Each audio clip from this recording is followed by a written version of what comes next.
တနိုင်ငံကိုကဲတင်နေတာလက်နက်နဲ့မဟုတ်ဘူးတခါတည်းရန်ညံတစုံနဲ့ပဲလုံလောက်တယ်ဖျားဖြစ်မိပုဂ္ဂိုလ်ဟာအရင်ဘဝတစ်ခုမှတတိထက်ပညာနဲ့တိုက်ပွဲဝင်ခဲ့တယ်ဒီနေ့ပြောပြမယ်ဇလန်းကညံရည်ထက်မြက်မှုရဲ့အမြင့်ဆုံးပုံရိပ်မဟာဩဒရဇတ်တော်ဟောင်းတခါက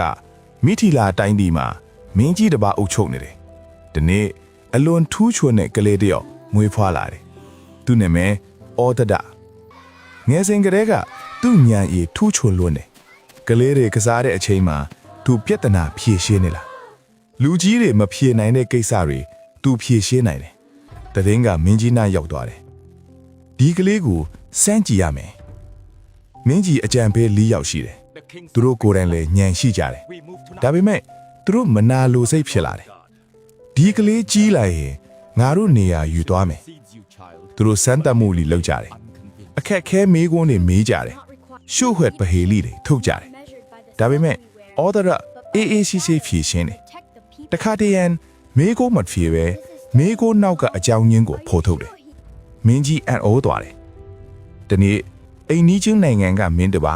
လှိတ်ခွက်ကြီးတစ်ခုပြုတ်လုပ်လိုက်တယ်ငါသမီးကိုမင်းထံပေးမယ်ဒါပေမဲ့စမ်းသပ်မှုတွေဖြေရမယ်အမှန်တော့နိုင်ငံကိုအသွေးနှဲကဖြစ်စည်းဖို့ကြံစည်မှုဩဒရအားလုံးသဘောပေါက်သွားတယ်သူတယောက်တည်းမိထီလာကိုကဲဖို့ဆုံးဖြတ်လိုက်တယ်ညအမှောင်ထဲမှာသူရန်နိုင်ငံထဲဝင်သွားတယ်ရှုဝှက်နန်းတွေအသုံးပြုတယ်လူတွေစိတ်ကိုဖတ်တယ်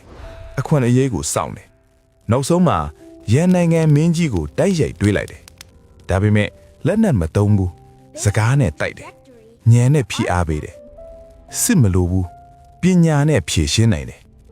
ရန်နိုင်ငံမင်းကြီးနောက်ဆုံးမှာလက်လျှော့လိုက်တယ်မိထီလာပြန်လာတဲ့အခါမင်းကြီးဩဒရကိုအမြင့်ဆုံးအကြံပေးအဖြစ်ခန့်အပ်လိုက်တယ်ဒါပေမဲ့ဩဒရမဝင့်မပေါ်ဘူးသူတိတယ်ပညာဆိုလားကိုယ့်အတွက်မဟုတ်ဘူး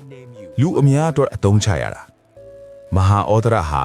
ပညာပါရမီကိုပြဟဲတယ်ဉာဏ်ရည်ကဖြည့်ဆည်းဖို့လည်းသုံးလို့ရတယ်ဒါပေမဲ့ကဲတင်ဖို့သုံးရင်အဲ့ဒါကပူကြီးမြတ်တယ်ဒီနေ့ကျွန်တော်တို့ပညာကိုဘလို့သုံးနေလဲကိုယ့်အတွက်လားသို့မဟုတ်အများအတွက်လားမဟာဩဒရပြခဲ့တဲ့အရာကစစ်မရှိရဲ့အောင်ပွဲ